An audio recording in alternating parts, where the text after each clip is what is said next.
Me chamo Ferdinando Rocha, aluno do curso de Administração da Universidade Federal do Maranhão, e hoje vamos falar aqui sobre administração pública e gestão pública.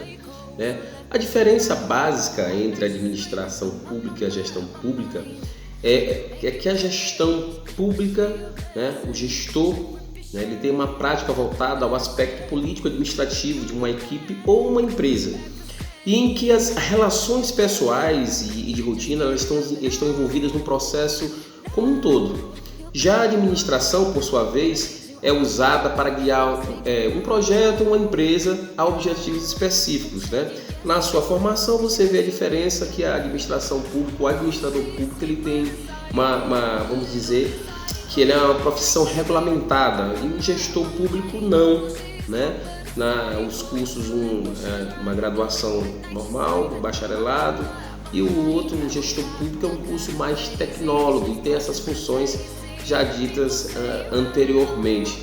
Mas de fato é que tanto o administrador público como o gestor público são agentes públicos, e é disso que a gente vai discutir agora nesse vídeo. Vamos começar a trabalhar também especificamente os princípios, Vamos passar pelos princípios.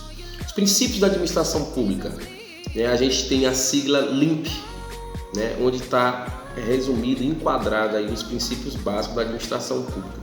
O interessante é que o primeiro deles, que é o princípio da legalidade, não podemos confundir com o artigo 5º da Constituição, que fala que todos nós não somos obrigados a fazer ou deixar de fazer nada a não ser em virtude de lei. Quando a gente fala de administração pública, o princípio da legalidade, ele diz que o agente público, em todas as suas formas, ele só pode realizar a conduta prevista na regra da competência, a qual será determinada pela lei que cria o cargo e sua respectiva competência, sendo vedado ao agente público extrapolar suas limitações. Vamos entender essa diferenciação do que está lá no artigo 5º e o que diz o princípio da legalidade voltado à questão da administração pública. O segundo princípio importante, básico da administração, é o princípio da impessoalidade. O agente público ele tem que ser impessoal. Se aquilo que o agente público faz, está condicionado à atribuição pública, ou seja, a competência dada por lei para aquele cargo, como consequência, o ato praticado por ele não é dele, mas imputado à administração pública. Isso é importante. O terceiro deles é a moralidade. Ora, todo ato do agente público ele tem que ser moral, A boa conduta ele tem o dever da honestidade e da retidão. Mas o princípio básico da administração pública é a publicidade. É fato que é essencial que todos os atos da administração sejam publicizados para que seja feito um controle.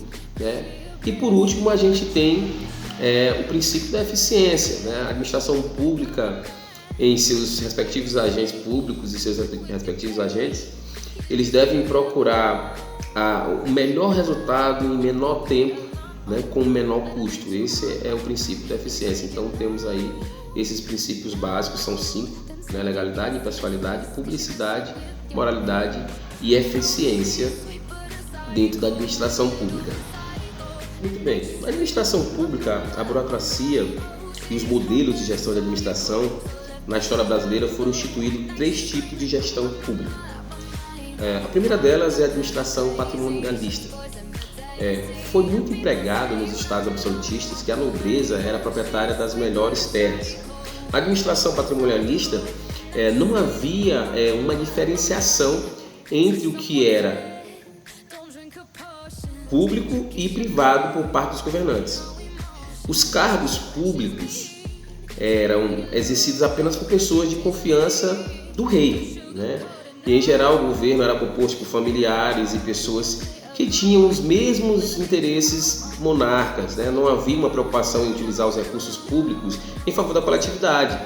O modelo patrimonialista foi perdendo força com a ascensão dos burgueses e fortalecimento do Estado liberal, que foram determinantes para o término das monarquias absolutistas em várias regiões do mundo. O segundo deles é a administração burocrática. Os modelos de administração pública empregados no Brasil, esse caracteriza por conter regras e procedimentos para as autoridades e servidores públicos exercerem as suas funções de modo ético e responsável.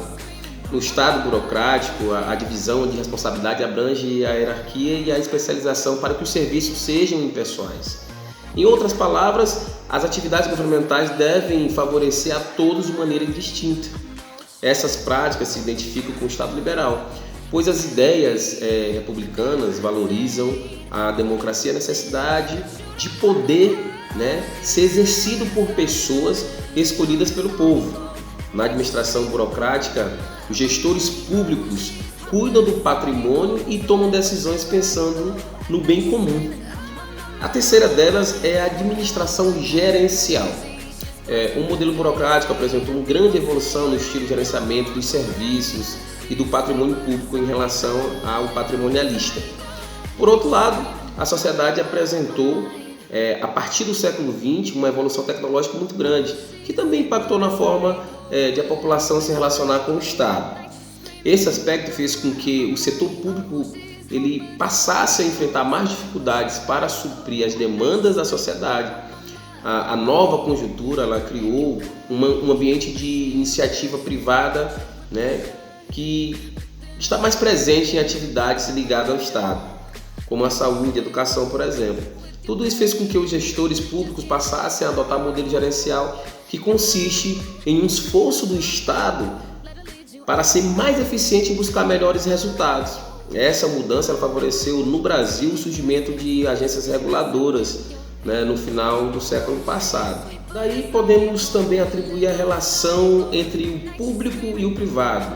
Quando a gente vê aquela questão da privatização, concessão, permissão. De maneira geral, define-se a privatização como venda dos órgãos ou de empresas estatais para iniciativa privada, a exemplo da Vale do Rio Doce e outras tantas que a gente já acompanhou sobre privatização.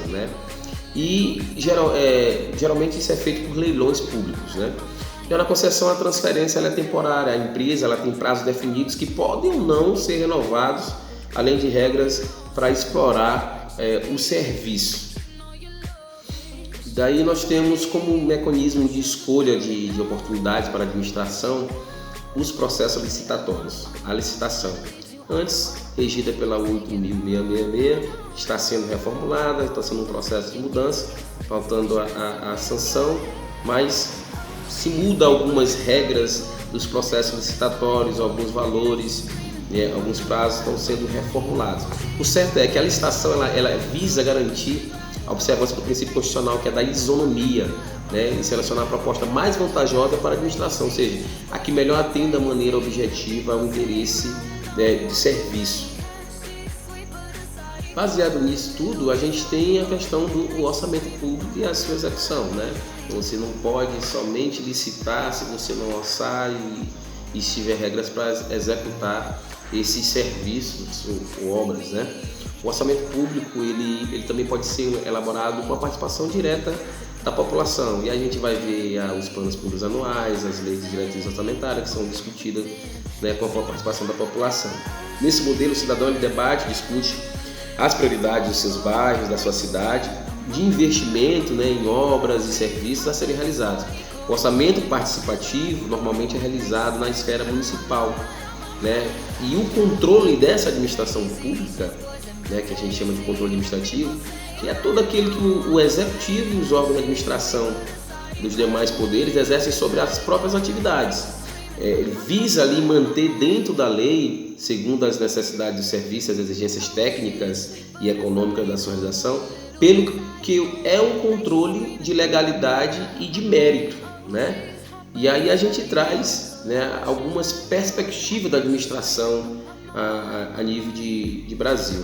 No Estado de Direito, a administração pública ela sujeita-se a múltiplos controles, numa forma de impedir-se que desgarre de seus objetivos básicos, que desentenda as balizas ilegais e ofende interesses públicos ou dos particulares.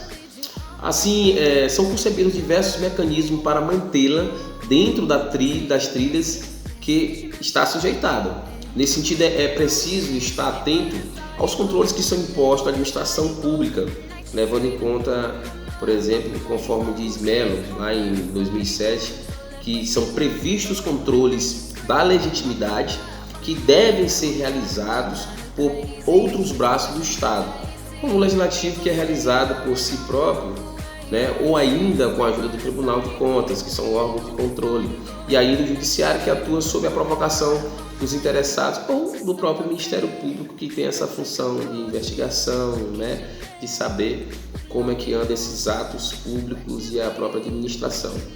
Então, era mais ou menos isso que a gente tinha para bater um papo hoje. Mais uma vez, me chamo Ferdinando Rocha, aluno do curso de Administração da Universidade Federal do Maranhão. Até a próxima!